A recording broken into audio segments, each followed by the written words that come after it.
Bienvenue sur Que devient l'Afrique, un espace d'analyse posé et documenté, dédié à la compréhension des dynamiques institutionnelles contemporaines. Dans cette vidéo, nous proposons une mise en perspective rigoureuse du discours du capitaine Ibrahim Traoré relatif au retrait de la CEDEAO, adressé aux décideurs et aux observateurs des politiques régionales. Cette prise de parole s'inscrit dans un cadre explicatif, visant à clarifier les fondements historiques de l'organisation, ses objectifs initiaux et les évolutions institutionnelles observées au fil du temps. Notre analyse se concentre sur les enjeux économiques, organisationnels et stratégiques évoqués, ainsi que sur les interrogations soulevées quant à l'adéquation entre les mécanismes régionaux et les réalités actuelles des États membres. Sans parti pris ni jugement, cette introduction vise à offrir des clés de lecture utiles pour comprendre les choix exprimés et les perspectives de coopération régionale envisagées, dans un esprit de réflexion constructive et factuelle. Ici, nous allons vous expliquer pourquoi nous avons quitté cette CEDEAO et vers où nous partons. Souvenez-vous que c'est en 1975 que ça a été créé. Et ça a été créé pour la majorité des chefs d'État putschistes, comme ils aiment le dire. C'était des militaires qui ont pris le pouvoir et qui ont pris les responsabilités pour créer la CEDEAO, pour qu'il y ait un véritable essor économique des peuples à l'intérieur donc de cet espace. Plus tard, les soi-disant démocrates se sont invités donc à la tête de nos États. Ils ont vidé complètement la communauté de son fondement. Lorsque le 26 juillet, le Niger a décidé de prendre son destin en main, nous étions surpris de voir la CEDEAO apparaître de je ne sais où avec une force en attente. Où était cette force? Lorsque des milliers et des milliers de Nigériens étaient tués par les terroristes, où était cette force lorsque des milliers de Maliens et de Burkinabés mouraient sous les balles des terroristes? Ils ont dit que par la force, ils allaient déloger donc les vaillants fils du Niger qui ont pris le destin en main du pays. Croyez-vous que ce sont des femmelettes qui sont au Niger? Il y a des combattants là-bas. L'armée nigérienne est guerrière. Ils combattent depuis des années. Ce n'est pas une armée de défilé ou une armée de maintien de paix. Et les armées de l'AES ont décidé de s'unir. Nous attendons cette force en attente. Dans cette prise de parole, le capitaine Ibrahim Traoré invite les décideurs, analystes et observateurs à revisiter avec méthode et recul le cheminement institutionnel ayant conduit son pays à se retirer de la CEDEAO.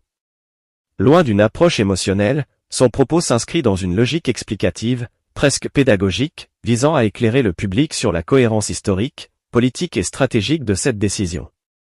Dès les premières minutes, il pose un cadre chronologique clair, rappelant que la CEDEAO est née en 1975 dans un contexte africain marqué par une forte volonté de structuration régionale, alors que plusieurs États cherchaient à bâtir des mécanismes communs favorisant le développement économique et la solidarité entre peuples voisins.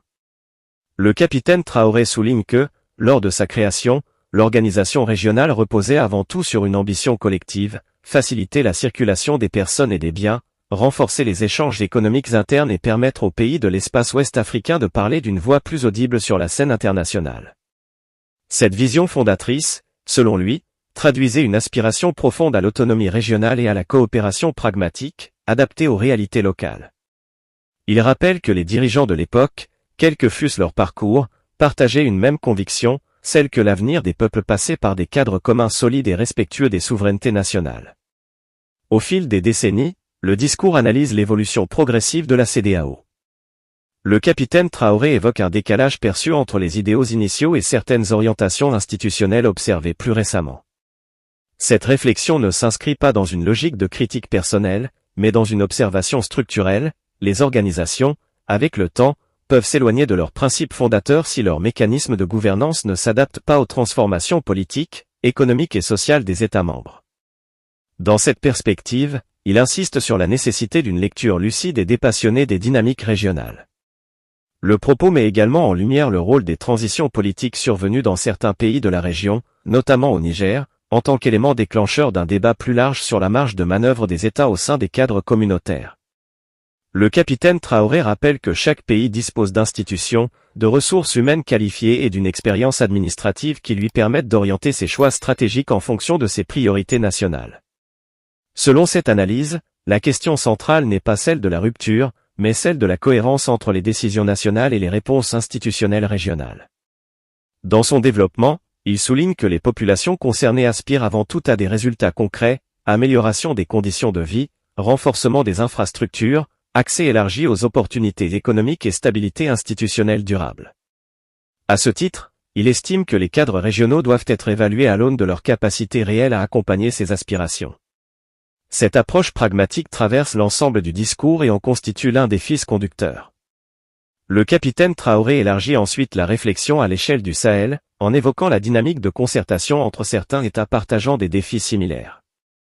Cette coordination renforcée est présentée comme une démarche complémentaire, orientée vers la mutualisation des ressources, l'échange d'expertise et l'harmonisation des politiques publiques dans des domaines clés tels que l'économie, l'éducation et le développement des territoires.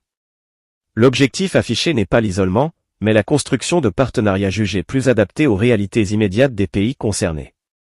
Sur le plan historique, le discours invite à une lecture comparative. De nombreuses régions du monde ont connu des réajustements institutionnels avant de trouver des modèles de coopération durables et efficaces.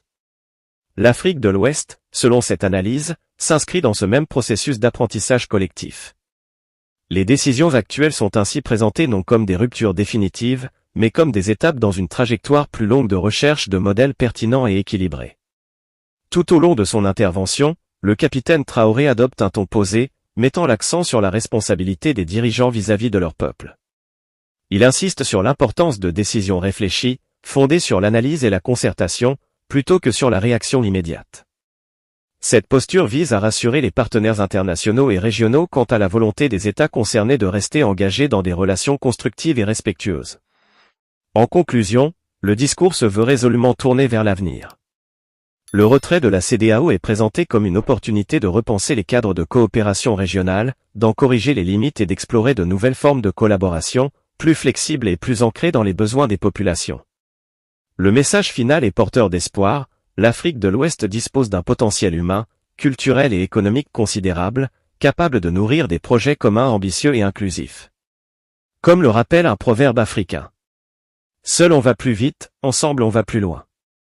Cette sagesse résume l'esprit du discours, repenser le « ensemble » pour mieux avancer, avec confiance et responsabilité.